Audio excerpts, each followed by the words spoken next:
अनीता के ससुराल में उसका पति, उसकी सास और उसका एक छोटा देवर होता है।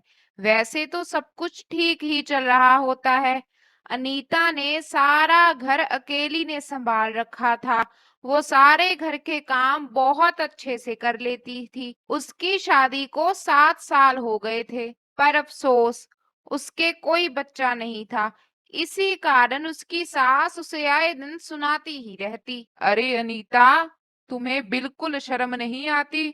मेरे बेटे राहुल के सभी दोस्तों के पास दो दो बच्चे हो गए हैं और एक तुम हो जो हमें अभी तक एक बच्चे का मुंह भी नहीं दिखा सकी। अरे करमजली, किस मनहूस घड़ी में तू हमारे घर आई थी, बांझ कहीं की। माँ जी, इसमें मेरी क्या गलती है? मैं तो हर जगह से इलाज करवा चुकी हूँ। सारे डॉक्टर सब सही बताते हैं। हो सकता है राहुल में कोई प्रॉब्लम हो। अरे मनहूस, ये बात आज बोल दी तूने, आगे से मत बोलियो। सारी गलती सिर्फ तेरी ही है। सुना तूने? इतने में राहुल आ जाता है। अरे क्या हुआ माँ? अरे नीता, क्या हुआ? तुम रो क्यों रही हो?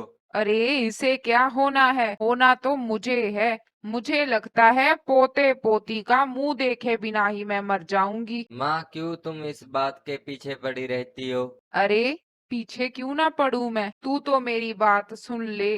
अगर ऐसा ही रहा मैं तो तेरी दूसरी शादी करवा दूंगी। ऐसे ही रोज चलता, रोज घर में इस बात के लिए कलेश रहता। एक दिन अनीता की सास के पास उसकी सहेली आती है और वो उसे अपने छोटे बेटे रोहन की शादी का आइडिया देती है, जिससे वो दादी बन जाएगी। अनीता की सास जल्दी से अपने छोटे बेटे की शादी करवा देती है, पर अनीता को उसकी देवरानी के पास जाने की मनाही होती है। अनीता सारा दिन बेचारी घर के काम करती रहती और रोती रहती।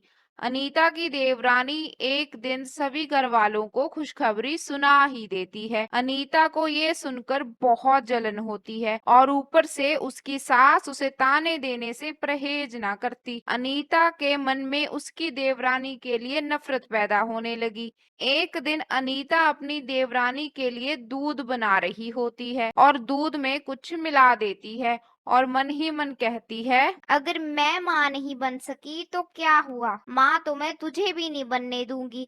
अब इस दूध को पीकर तेरा बच्चा ही नहीं बचेगा। अनीता अपनी देवरानी को दूध देती है और उसकी देवरानी बोलती है, दीदी, भगवान ने मुझे 2 बच्चे देने हैं। मैंने और रोहन ने सोच लिया है कि हम एक बच्चा आपको दे देंगे। अनीता ये बात सुनकर अपनी देवरानी के हाथ से दूध का गिलास फेंक देती है। सभी वहीं पर आ जाते हैं। अरे अरे, क्या हुआ? छोटी का दूध क्यों फेंक दिया तूने? अच्छा हुआ मैंने फेंक दिया, वरना बहुत बड़ा पाप हो जाता मुझसे। अनीता सारी बात सभी को बता देती है कि उसने दूध के साथ क्या किया था। अरे मनहूस, ये क्या करने जा रही थी तू? तुझे शर्म नहीं आई? मुझे तुम्हें अपनी पत्नी मानने में भी शर्म आती है। तुम निकल जाए इस घर से।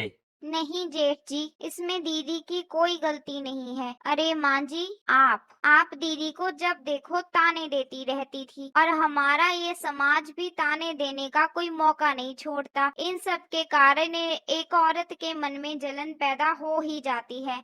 आखिर कितना दुख सहे एक औरत। अगर वो माँ नहीं बन पा रही तो इसमें उसकी क्या गलती है?